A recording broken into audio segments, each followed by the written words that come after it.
បាទជាសួរគ្រូដូចយើងអង្គុយយើងមិនស្មាតមែន កំពុងតែរកវិធីធ្វើយ៉ាងណាឲ្យសិស្សបានមានសម្បូរកម្មវិធីប្រកួត អញ្ចឹងគ្រូចុះឥឡូវនេះសបោនៅចុះ ឥឡូវសម្បូរឯងគ្រាន់តែថាវាមិនទាន់គ្រប់គ្រាន់សម្រាប់ទីផ្សារកូនសិស្ស អញ្ចឹងចុះឥឡូវរកវិធីឃើញណាគ្រូ បាទ រកវិធីឃើញនៅ គង់គិតថា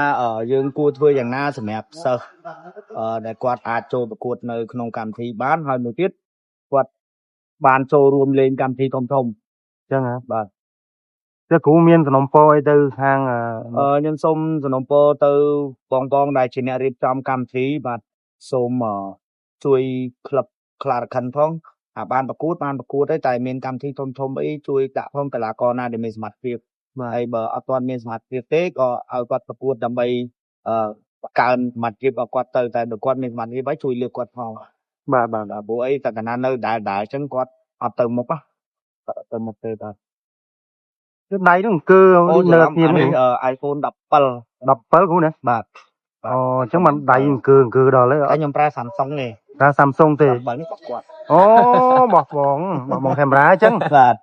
ច្បាញ់កាន់នេះក្នុងបង្ហាញមកមិន វាស្អាតអញ្ចឹងខ្ញុំកាន់តែប៉ុន្តែខ្ញុំប្រើ Samsung ទេ អូប្រើ Samsung ទេ